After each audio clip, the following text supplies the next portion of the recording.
The Beijing skyline materialized before us as the microfold jump completed the quantum lattice of space-time reshaping itself around our bodies. Emma's hand remained clasped in mine, her grip tightening momentarily as our senses adjusted to Earth's familiar gravity. After 40 years among the stars returning to humanity's cradle, felt like stepping into a faded photograph, recognizable, but dulled by time. "They've let it decay," Emma whispered, her eyes scanning the hazy horizon, where the city's gleaming towers gave way to sprawling, dilapidated sectors. At 140 years old, she retained the appearance of her prime, tall, lithe, with raven hair, now styled in an intricate braid that fell to her waist. The nanomesh suit beneath her crimson overcoat shimmered slightly, adapting to Earth's atmospheric composition. "Humans are always in season for disappointment," I replied, adjusting the cuffs of my charcoal suit. At 144, I too remained physically unchanged from the day we'd departed Earth, though the weight of 4 decades of cosmic custodianship had settled firmly on my conscience. "The question is whether they're ready for salvation." We stood on the observation deck of what had once been the Global Commerce Tower, now repurposed as an auxiliary governmental complex. Below us, the city pulsed with the mechanical precision of an ailing heart. Guard patrols in matte black exo armor marched through streets, largely emptied of civilian traffic. The few pedestrians moved with the hunched posture of the perpetually afraid. Emma's eyes narrowed. "The Chancellor's residence is 2 kilometers east. Fortified, shielded. 300 guards with neural-linked weaponry. Shall we knock politely or make an entrance?" I smiled at my partner's enthusiasm. "The Chancellor believes us long dead or permanently departed. Let's not squander the element of surprise." "Stealth, then," she sounded disappointed. Emma had always favored spectacle. "Initially." I studied the patterns of the guard rotations below. "We observe, we infiltrate, we confront.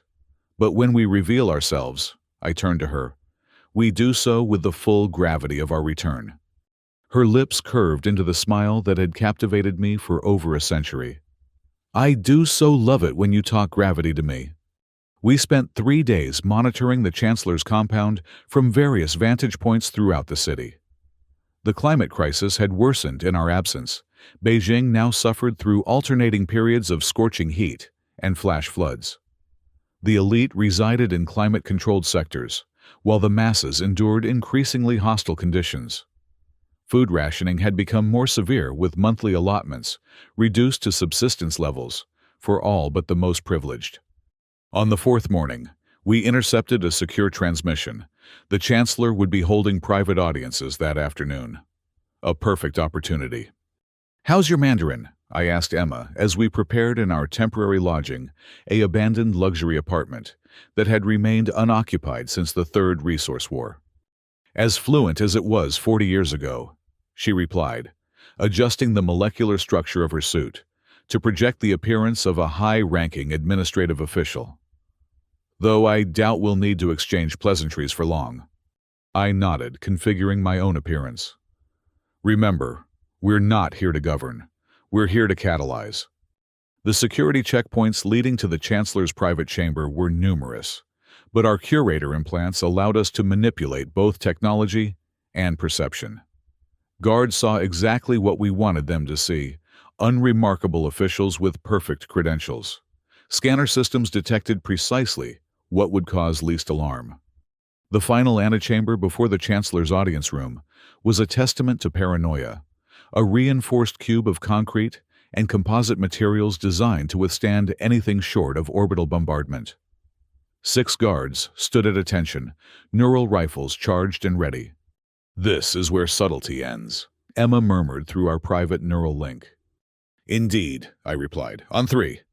We reached out simultaneously, with our gravity fields invisible extensions of our consciousness made possible by the curator implants that had transformed us decades ago. The guards' weapons flew upward, clattering against the ceiling, before dropping harmlessly to the floor. The men themselves followed a moment later, suspended helplessly 2 meters above ground. "What is this One guard managed to gasp as his comm unit was crushed by an invisible force. Emma smiled, the past returning to claim its future. We strode past them into the Chancellor's chamber. The man who controlled the resources of 3 billion people sat behind a desk of polished obsidian, his thin face registering first confusion, then recognition, and finally fear. "Impossible," he whispered in accented English. "The Curators disappeared 40 years ago." I deactivated our disguises, revealing our true appearances and the subtle shimmer of our Curator suits. "We were never gone, Chancellor Zhao, merely attending to matters beyond this world while waiting for humanity to right itself. And you have failed spectacularly." Emma added her gravity field, expanding to seal the room's exits and disable surveillance systems. 4 decades of hoarding resources while your people suffer. 4 decades of technological stagnation while your personal wealth compounds. Zhao's hand moved toward an emergency button beneath his desk. I focused my gravity field, pinning his arm in place with the weight of a small mountain.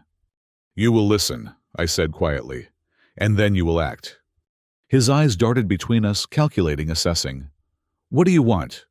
Emma circled the desk, her movements graceful, despite the immense power she controlled. "A better question would be, what do your people deserve?" "Your nation possesses food stores sufficient to end rationing for 3 years," I continued. "Technology to mitigate climate damage in your most affected regions. Medical advances kept exclusive to your ruling class." "Impossible demands," Zhao sputtered. "The economy would collapse. The social order." Emma's laugh cut him short. "Social order, is that what you call this slow death?" With a gesture, she manipulated her gravity field to lift the Chancellor from his chair, suspending him at eye level. "We're not asking, Chancellor. We're instructing." "And if I refuse?" He managed his feet, dangling helplessly. I stepped closer. 40 years ago, we departed with a promise that humanity would govern itself wisely in our absence. That promise has been broken. Now we return with another. No longer will the few prosper while the many suffer. "You can't force global change," Zhao protested, "even with your abilities." "Can't we?" Emma smiled, forming a small gravity well above her palm, a miniature black hole contained by forces only Curators could control. "Perhaps a demonstration." She directed the gravity well toward his ornate desk, which collapsed inward, compressed to the size of a marble in seconds. The Chancellor's face blanched. "Who else have you visited?" "You are the first," I replied, "but not the last. Tomorrow you will announce the immediate redistribution of food stores, beginning with the hardest-hit regions. You will release the climate mitigation technologies to the global commons. You will open the medical facilities to all citizens." "And if I don't survive this encounter?" Zhao asked, his voice steady, despite his precarious position. Emma's gravity field tightened slightly around him. "Then, your successor will receive a far less cordial visit." I placed a neural-linked monitoring device on the antique wooden chair beside me. "This will ensure compliance. It broadcasts your biological signatures continuously to our network. Any attempt to remove it, or to take action against the reforms we've outlined, will trigger our immediate return." Emma lowered the Chancellor back to the ground. "We expect the announcements to begin tomorrow." "You speak of liberation," Zhao said bitterly, "but arrive as conquerors." I paused at the threshold of his chamber. "We arrive as what we have always been, Chancellor custodians of humanity's better nature. You may call us conquerors today. History will recognize us as liberators. We departed as we had come, through folds in space that rendered walls and distance meaningless. Behind us, alarms began to sound throughout the compound. "That went well," Emma remarked as we materialized on a rooftop kilometers away. "Though I doubt the Chancellor shares that assessment. His compliance matters. His opinion does not." I watched as security forces scrambled below. "The news will spread despite their efforts to contain it." "To Marietta next?" Emma asked, referring to the fortress city that had emerged from the ruins of Atlanta following the American civil collapse. "Yes, the Russo-American Concordance requires similar persuasion." The Chancellor's broadcast came exactly as demanded, his face ashen, but resolute as he announced the immediate release of food reserves and technological resources. Global communications erupted with speculation and disbelief. Official channels attempted a news blackout, but underground networks carried fragments of truth. The Curators had returned. The King and Queen of Earth were reclaiming their throne. 3 days later, we arrived in Marietta, materializing directly inside the Concordance's central administration complex. Unlike Beijing's ancient modern aesthetic, Marietta embodied brutalist efficiency, concrete and steel, minimalist and imposing. Security is heavier here, Emma noted, as we observed the director's movements from within a maintenance shaft. They've been alerted by Beijing. Expected, I replied, but they still believe conventional defenses can stop us. The director of the Russo-American Concordance operated from a pressurized safe room, accessible only through a series of biometric checkpoints. Entering undetected would require precision. I've mapped the room's structural weaknesses, Emma said, analyzing the data from our passive scans. The door uses a molecular bond seal, impressive but not impervious to targeted gravity manipulation. We need him alive and functional, I reminded her. This isn't vengeance. Vengeance would be far more satisfying, she muttered. I've seen the refugee camps along their southern border. We waited until night shift when staffing was minimal. The utility of surprise had diminished after Beijing, but timing remained crucial. The director would be alone in his sanctum reviewing intelligence reports, including undoubtedly accounts of our confrontation with Chancellor Zhao. Emma placed her hand against the safe room's outer bulkhead, extending her gravity field through the composite materials. I can feel the molecular bonds. 3 layers, titanium, ceramic, composite, quantum encrypted locks. Can you create a precision pinch without structural collapse? Her smile was all the answer I needed. Emma's mastery of localized gravity effects had always surpassed mine. While I specialized in broad-spectrum manipulations, she could create effects as delicate as they were devastating. The safe room's door shuddered, then silently disintegrated as Emma created a microscopic black hole that traced its edge with surgical precision. The hole itself lasted less than a millisecond, just long enough to sever the molecular bonds without triggering catastrophic failure.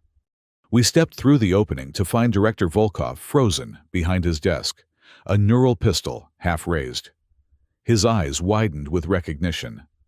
The legends themselves, he said in heavily accented English. I thought the Beijing incident was propaganda.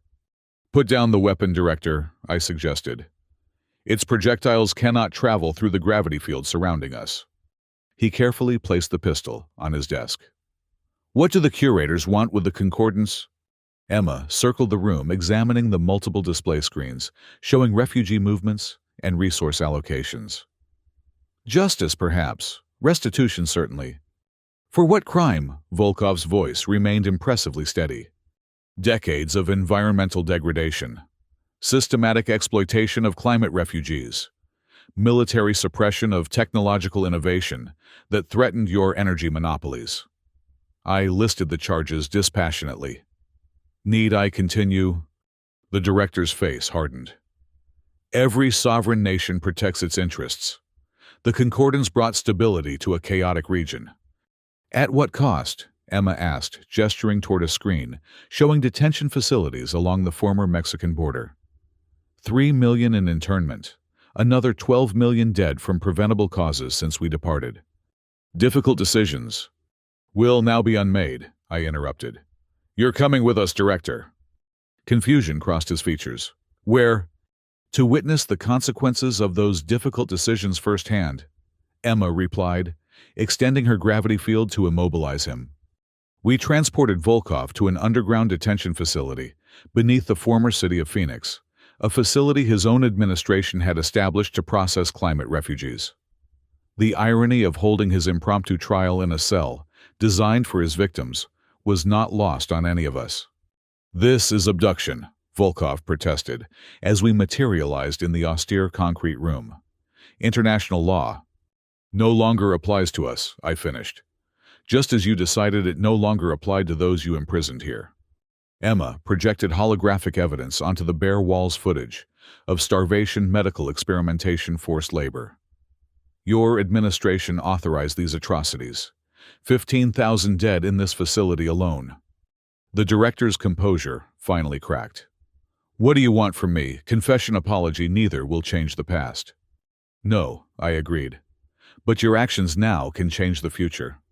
We outlined our demands: immediate closure of all detention facilities, repatriation with full citizenship for all refugees, redistribution of the Concordance's vast agricultural output to the most affected regions. Impossible, Volkov muttered. The Security Council would never. Emma's gravity field tightened around him. The Security Council will receive visual evidence of your willing compliance. Whether that compliance is genuine or coerced is entirely your choice. Hours later, after securing the director's reluctant agreement, we received an unexpected transmission on a frequency that had been dormant for decades, a Curator emergency channel established before our departure. We are not alone in this crusade, I told Emma as we decoded the message. Sympathizers, she asked. Something more interesting. A faction of young scientists and engineers who've been studying Curator technology. They call themselves the Curated. Potential allies. Emma's expression was skeptical. She had always been wary of sharing Curator knowledge. Potential successors, I corrected. Remember our ultimate goal: to make ourselves unnecessary. The meeting was arranged in an abandoned research facility beneath the Pacific Ocean, once a military installation, now claimed by rising waters. We arrived to find a group of 7 individuals, their ages ranging from late 20s to early 50s. Their leader introduced himself as Dr. Ismail Karim, a quantum physicist who had dedicated his career to understanding Curator technology. We've been monitoring your return, Karim explained, his thin face animated with barely contained excitement. Beijing first, then Marietta. The pattern suggests Tokyo will be next, the seat of the first council. You're well informed, Emma noted, studying the group with open curiosity. How did you access this frequency? We recovered artifacts from the original Curator facility in Antarctica, a young woman replied. Salvaged data cores, mostly degraded, but enough to reconstruct basic communication protocols. I exchanged a glance with Emma. The Antarctic base had been abandoned deliberately, its most sensitive technologies supposedly purged. What else did you recover? I asked carefully. Dr. Karim hesitated. Perhaps it would be better to show you. He led us deeper into the facility, through corridors thick with condensation and the scent of the sea. The central chamber had been converted into a makeshift laboratory, its walls covered with equations and diagrams that I recognized immediately: theoretical frameworks for gravity manipulation and fold space navigation. Impressive, Emma conceded, but incomplete. Of course, Karim nodded. We lack the neural interfaces that allow Curators to implement these principles. But we've made progress in other areas. He indicated a spherical device suspended in the center of the room. This is why we contacted you. The First Council has developed technology specifically designed to neutralize Curator abilities. My interest sharpened. Explain. A fold drive inhibitor, the young woman interjected. It generates a quantum field that destabilizes the precise space-time manipulations your jumps require. They've deployed a prototype covering the entirety of Tokyo. Is that even possible? Emma asked, skepticism evident in her voice. Theoretically, I replied, examining the sphere more closely. If they've managed to invert the fundamental principles of fold navigation. But the energy requirements would be astronomical, Karim finished. They've dedicated 60% of Tokyo's power grid to sustaining the field. This complicated our plans significantly. The First Council of Tokyo represented the final and most powerful target in our campaign. If we could not use our full jump capabilities within their territory, we would be vulnerable to conventional forces, numerous and well-equipped. We can help, Karim offered. We have operatives inside Tokyo, access to the inhibitor's control systems. Emma's eyes narrowed. "And what do you want in exchange for this assistance?" "Knowledge," Karim replied simply. "Not the neural interfaces we understand, those must be earned. But scientific principles, historical context. We want to help build the world that comes after your revolution." I studied the group carefully. Their intentions seemed genuine, their knowledge impressive. But alliance always carried risk. "We will share what we can," I decided. "But our methods remain our own." Emma shot me a warning glance through our neural link. "Too trusting." "Necessarily so," I replied silently. "We cannot reshape this world alone." Dr. Karim provided detailed schematics of Tokyo's defenses and the inhibitor field's parameters. The First Council, a triumvirate of corporate and military leaders, had effectively transformed the city into a fortress, anticipating our arrival after the Beijing and Marietta incidents. "The inhibitor doesn't prevent all curator abilities," Karim explained. "Localized gravity manipulation should still function, though, at reduced effectiveness. It's specifically designed to prevent fold jumping into or within the field's radius." "Which means we must enter conventionally," Emma noted. "Exposed and detectable." "Not necessarily," the young woman who had introduced herself as Maya interjected. "We've developed stealth transport based on recovered curator principles. It can't fold space, but it can bend light and confuse tracking systems." Our strategy took shape over the following days. The First Council would be holding a public address in the Temple of the East, a massive open-air structure in central Tokyo. Security would be extensive but dispersed. If we could penetrate the inhibitor field's perimeter, undetected, we might reach the Council before their forces could respond effectively. Emma remained skeptical of our new allies. "They know too much," she argued during a private moment. "The Antarctic facility was thoroughly purged before our departure." "Evidently not thoroughly enough," I replied. "But their knowledge is fragmentary theoretical. Without the neural interfaces, they can only approximate curator abilities. And if they're working with the First Council, this could be an elaborate trap." I considered her concern. "Possible. But the intelligence they've provided matches our own observations. And we need local allies, Emma. We can't reshape Earth through force alone."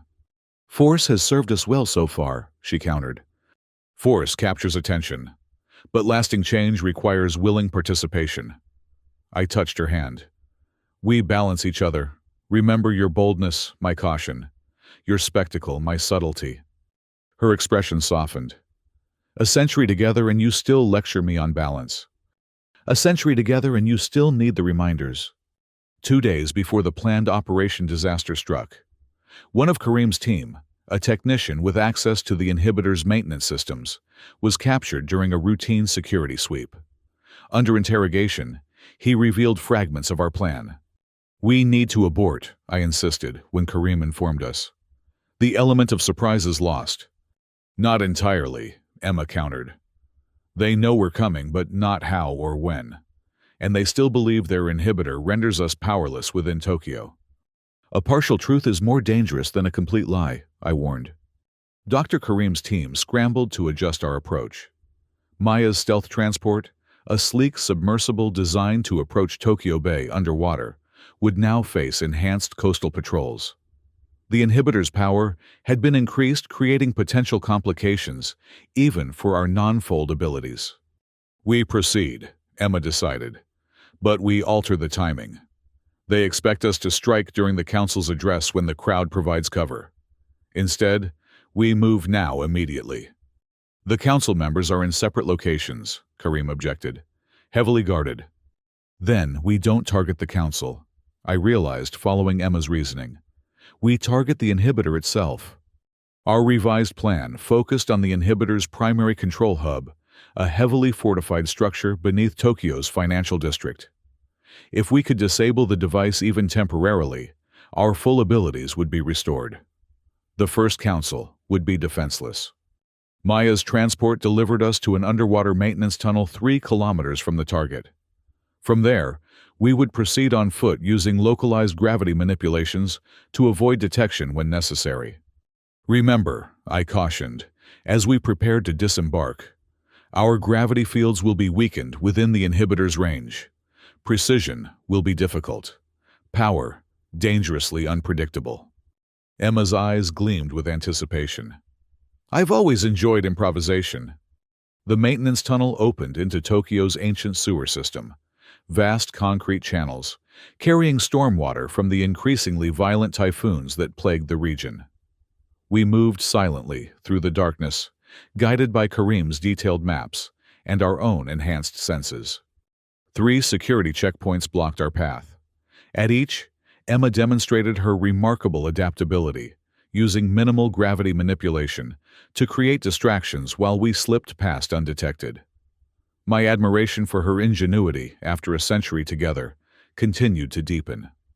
The inhibitor's effects became more pronounced as we approached the control hub. My awareness of gravitational fields, usually as natural as breathing, grew sluggish and incomplete.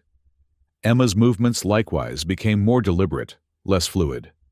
Like swimming through honey, she muttered, as we reached the final approach, a vertical shaft leading to the hub's lower level. The shaft was guarded by automated defense systems' motion sensors and armed drones programmed to eliminate any unauthorized presence. Under normal circumstances, we would simply full jump past such obstacles. Now, we would need to physically ascend while avoiding detection. Emma went first, using modest gravity manipulation to lighten her body climbing the shaft's maintenance ladder with preternatural grace. I followed, maintaining a defensive field around us, both a challenging proposition under the inhibitor's influence. We had almost reached the top when disaster struck. My gravity field flickered momentarily, allowing a drone to detect our presence. The alarm was immediate and deafening. "So much for subtlety," Emma called down to me. With a gesture that must have cost her considerable effort, she created a focused gravity wave that crushed the ascending drones, like insects. "We need to hurry," I replied, pulling myself up beside her. "They'll lock down the control systems." We burst into the hub's main chamber to find a dozen technicians scrambling to implement emergency protocols. Guards in powered armor converged on our position, weapons charged. "Disable the inhibitor." I commanded the nearest technician, extending my weakened gravity field to immobilize the approaching guards. "Now." "They can't," Emma realized, scanning the facility. "The controls are locked down. External authorization required." The technician nodded fearfully. "The First Council holds the override codes. Without them, the system will maintain current parameters indefinitely." Our plan was unraveling. Within moments, reinforcements would arrive, forces too numerous to overcome with our hampered abilities. For the first time since our return to Earth, I felt genuine concern for our mission's success. "We need to withdraw," I decided. "Regroup with Karim's team." Emma's expression hardened with rare disappointment. "Retreat after coming this far." "Tactical withdrawal," I corrected. "We gained valuable intelligence. The inhibitor cannot be disabled remotely. We need to target the Council, directly extract the override codes." She nodded reluctantly. "The maintenance shaft will be compromised. Alternative exit?" The technician, seemingly eager to facilitate our departure, indicated a secondary cooling duct. "It leads to an external vent 2 levels down. Automated, no guards." We moved quickly, sealing the chamber behind us, as alarms continued to blare throughout the facility. The cooling duct was narrow and uncomfortable, but presented no serious obstacles. Minutes later, we emerged on a service level, overlooking Tokyo Bay. "Karim's transport won't be able to extract us," Emma noted as we surveyed the coastline. Multiple patrol vessels had converged on our original entry point. "We'll need to leave the inhibitor field entirely," I agreed. "Reach a point where we can full jump safely." Tokyo's massive urban sprawl stretched before us, teeming with security forces now alerted to our presence. A direct approach fighting our way through seemed suicidal, even for curators with diminished capabilities. "The storm drains," Emma suggested, indicating the massive outflow channels, designed to mitigate Tokyo's increasingly frequent flooding. "They extend beyond the city limits." It was our best option. We descended once more, into the underground network moving steadily eastward toward the inhibitor field's perimeter. Pursuit was disorganized, but persistent security forces, sealing sections behind us, forcing diversions and delays. 6 hours of cat and mouse through Tokyo's subterranean labyrinth brought us finally to the field's edge. I felt the inhibitor's influence weaken my connection to gravitational forces, gradually restoring to normal parameters. "Almost there," Emma murmured as we approached an outflow junction, beyond which lay open ocean and freedom. The ambush was waiting at the junction, 30 elite guards in advanced combat exoskeletons, weapons trained on the access tunnel. Someone had predicted our escape route with uncomfortable accuracy. "Karim," Emma whispered through our neural link. "Someone in his organization betrayed us." Before I could respond, the guards opened fire. Armor-piercing rounds designed specifically to penetrate Curator gravity fields tore through the concrete around us. Under normal circumstances, such weapons would present minimal threat. Within the inhibitor's weakening but still active field, they demanded respect. "Cover," I commanded, pulling Emma behind a massive pipe junction. "We're too close to escape. Just a few hundred meters more." She nodded, her expression shifting to the focused intensity I had witnessed countless times over our century together. "I'll create a diversion. You break through to the perimeter." "We stay together," I insisted. Her smile was luminous even in the dimness. Always the sentimentalist. "Very well, together then. On 3. We moved in perfect synchronization, our centuries of partnership evident in every motion. Emma created a gravity surge that sent the first row of guards tumbling backward into their compatriots. I followed with a sweeping field that deflected incoming fire, creating a momentary corridor through their formation. We ran gravitational forces propelling us forward with increasing power as we neared the inhibitor's perimeter. Bullets whined past, occasionally glancing off our reinforced suits. One guard, more determined than the rest, managed to intercept our path. Emma dispatched him with casual efficiency, a gravity pinch that rendered him unconscious but unharmed. The moment we crossed the invisible threshold was palpable, like emerging from turbulent waters into clear air. Our full abilities returned in a rush of sensory awareness and control. "Now," I said, extending my hand to Emma. The full jump carried us instantly to the rendezvous point, an abandoned weather station in the northern Philippines. Karim and the remaining members of his team waited anxiously, their relief evident as we materialized. "Thank goodness," Maya exclaimed. "We feared the worst when communication ceased." "We were compromised," Emma stated flatly. "Someone in your organization provided our escape route to Tokyo's security forces." Karim's expression darkened. "Liang, it must have been. He disappeared shortly after your infiltration began." "A deliberate betrayal or coercion?" I asked. "Does it matter?" Emma interrupted. "The result is the same. Our direct approach failed. The inhibitor remains active. The First Council knows we can be vulnerable." I considered our position carefully. The confrontations in Beijing and Marietta had succeeded largely due to surprise and overwhelming force. Tokyo would require something different: subtlety, misdirection, creativity. Perhaps I suggested failure was necessary. All eyes turned to me with varying degrees of confusion and skepticism. "Explain," Karim prompted. "We now know 3 critical facts. First, the inhibitor cannot be disabled remotely. Second, only the First Council possesses the override codes. Third, they know we're vulnerable within the field, but believe we cannot penetrate it successfully." Emma's expression shifted as she followed my reasoning. "They'll be overconfident. Expect us to avoid Tokyo entirely." "Precisely. They'll proceed with a public address at the Temple of the East, demonstrate their confidence, their invulnerability." "Walking into that inhibitor field again would be suicide," Maya objected. "They'll have doubled security, improved detection systems." I smiled. "Who said anything about walking?" The plan that emerged over the following days was audacious, even by our standards. The First Council's public address would proceed as scheduled, a demonstration of authority and control, following the terrorist incidents in Beijing and Marietta. Security would be unprecedented, the inhibitor field at maximum power. They would expect another infiltration attempt if anything. They would not expect what we had devised. Neural implants, I explained to Karim's team. 2 specialized units configured for our unique physiology. But you already have curator implants, Maya noted. These are different, Emma clarified. Single-purpose extreme-yield devices. The first implant would temporarily negate Earth's gravitational field within a limited radius. The second would provide directional thrust. Used in combination, they would allow us to approach the temple from above, literally falling from the sky without triggering the inhibitor's anti-fold detection systems. You'll be completely exposed, Karim warned. Anti-aircraft defenses will target you immediately.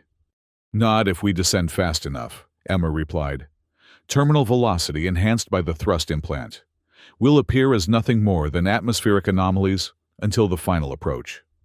And then, Maya asked. I exchanged a glance with Emma. Then we improvise. The implantation procedure was uncomfortable, but brief.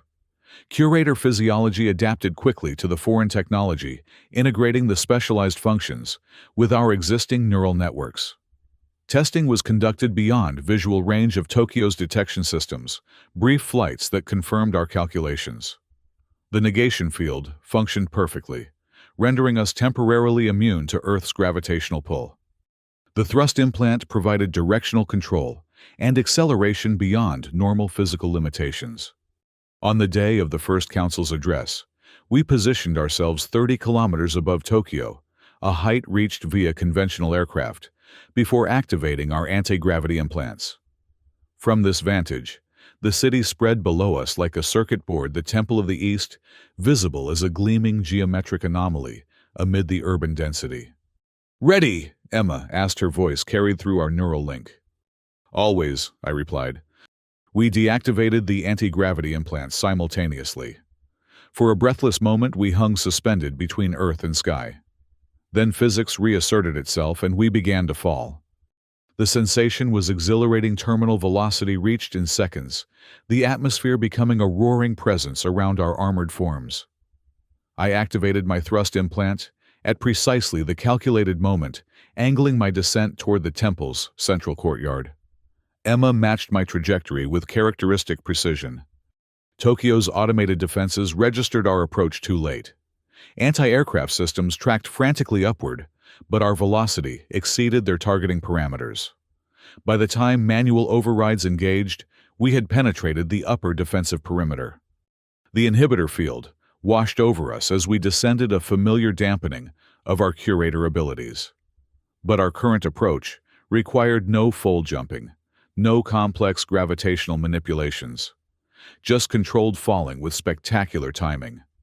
The first council's address was at its midpoint when we crashed through the temple's ceremonial canopy. The impact resonated through the massive structure, sending shockwaves across the polished stone floor.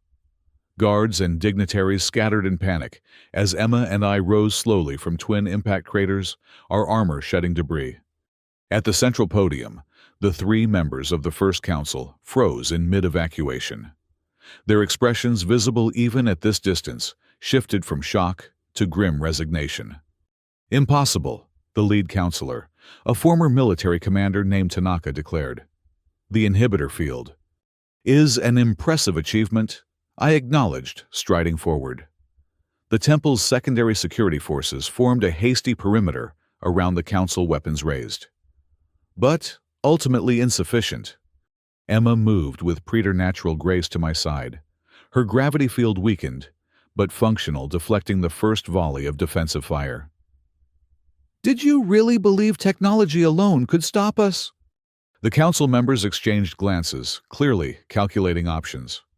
Around us, the assembled crowd, Tokyo's administrative elite, pressed toward the exits in controlled panic. "What do you want?" Councilor Tanaka demanded. "To humiliate us publicly, to overthrow legitimate authority." "Legitimate," Emma laughed. "You've maintained power through artificial scarcity and weaponized fear. 3 billion people suffer while you hoard resources that could save them. Progress requires stability." The second counselor, a corporate leader named Nakamura, argued. radical redistribution would collapse global systems. I reached the podium, my gravity field clearing a path through the remaining guards with minimal force. Your definition of stability preserves your privilege at the expense of human potential. That ends today. The third counselor, Minister Saito, appeared less combative than her colleagues. What specifically do you propose? The same terms presented to Beijing and Marietta, I replied. Immediate redistribution of food reserves, release of suppressed climate mitigation technologies, opening of medical resources to all citizens. And the inhibitor codes, Emma added, as a sign of good faith. Tanaka's expression hardened. You overreach. The inhibitor is our only defense against... Against what? I interrupted. Your own people. The changes coming to this world you cannot stop either. The confrontation might have continued indefinitely had Emma not taken more decisive action. With a focused gravity manipulation impressive, given the inhibitor's dampening effect, she lifted all three council members simultaneously from the ground. This discussion continues elsewhere, she announced to the astounded assembly. Consider this a temporary transfer of authority. Using the last of our implant's power reserves, we propelled ourselves upward through the damaged canopy the struggling council members secured in our gravity fields. Tokyo's aerial defenses tracked our ascent, but held fire, unwilling to risk hitting their leaders. Once beyond the city limits and the inhibitor's range, our full jump capabilities returned. I established a destination coordinates through our neural link, and Emma nodded agreement. In an instant, we vanished from Tokyo's airspace, reappearing on a remote mountain ledge overlooking the Pacific. The council members collapsed to their knees, disoriented from the sudden transition. Tanaka recovered, first his military discipline evident. This is illegal detainment of government officials. He began, only to be silenced by Emma's raised hand. Spare us the bureaucratic objections, she said. Your legal systems have failed those they were meant to protect. We operate under more fundamental principles. I approached Minister Saito, who had remained conspicuously quiet throughout the confrontation. You understand what must happen. She nodded slowly. Reform is inevitable. I've argued as much within the council for years. Then help us implement it without further conflict, I urged. The inhibitor codes, voluntary disclosure of resource caches, a transition plan that preserves essential infrastructure while eliminating artificial scarcity. Nakamura, the corporate counselor, laughed bitterly. You speak as if these changes can be implemented by decree. Economic systems have momentum. Supply chains, dependencies. Can be restructured, Emma interjected. Your corporations have maintained inefficient systems deliberately to preserve centralized control. More adaptive approaches have been suppressed specifically to prevent the autonomy they would create. Tanaka studied us with grudging respect. And if we refuse your terms, what then? Execution, permanent exile? Nothing so dramatic, I assured him. You will simply become irrelevant.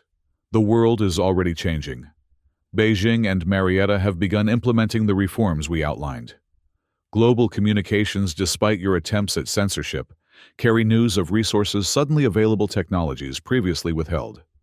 Your people are awakening, Emma added. Not because we commanded it, but because the possibility of change has been demonstrated. That momentum cannot be reversed now. Over the following hours, we negotiated terms. Saito proved surprisingly cooperative, revealing that internal divisions within the council had been growing for years. Nakamura's corporate interests had dominated policy, while Tanaka's security apparatus enforced compliance. Saito, representing civil administration, had been effectively powerless. The inhibitor codes were eventually surrendered, along with access protocols for Tokyo's resource repositories. Using Kareem's communication network, we broadcast evidence of the Council's capitulation to every major city on Earth. The footage showing the recently invulnerable leaders being carried bodily from their own security zone demolished any remaining illusion of their omnipotence. What followed exceeded even our expectations. Uprisings occurred simultaneously across a dozen major urban centers. Not violent revolutions, but organized civilian occupations of administrative complexes. Backed by sympathetic elements within security forces, many of whom had family among the suffering masses. These movements quickly secured control of essential infrastructure. Within days, the system that had calcified over 4 decades began to fracture along its weakest points. Food distribution networks previously restricted to privileged enclaves expanded to encompass formerly abandoned sectors. Medical facilities opened their doors to all citizens. Climate mitigation technologies, some developed decades earlier, but suppressed to protect fossil fuel interests, were deployed in the most vulnerable regions. Emma and I returned to Karim's underwater facility, where his team had expanded, to include representatives from global civilian movements. The atmosphere was one of cautious optimism, tinged with the sobriety of the challenges ahead. "You've accomplished what seemed impossible," Dr. Karim remarked, as we reviewed progress reports from major population centers. "The oligarchs are falling like dominoes." "We provided the catalyst," I corrected. "Humanity is accomplishing this transformation through its own courage and determination." Maya approached with a data tablet. Reports from our Beijing contacts. Chancellor Zhao attempted to renege on his commitments. His own security detail removed him from office. Emma smiled with satisfaction. As we predicted, even the most loyal enforcers have families, communities. Self-interest eventually aligns with collective welfare. "What happens now?" Karim asked. "Will you remain on Earth, guide the transition directly?" I exchanged a meaningful glance with Emma before responding. No. Direct intervention was necessary to break the stalemate, but lasting change must come from within humanity itself. But the chaos, the power vacuum Maya began, will be filled by those with the vision and compassion to build better systems, Emma finished, including perhaps those in this room. Understanding dawned on Karim's face. "You want us to continue your work?" "With modifications," I clarified. "We are curators, guardians of potential catalysts for necessary change. But our methods are suited to crisis, not construction. The world that emerges from this revolution should be guided by human hands." "But not without guidance," Emma added. "Which is why we propose the establishment of a new order, the Curated. Not rulers or conquerors, but stewards of humanity's better nature."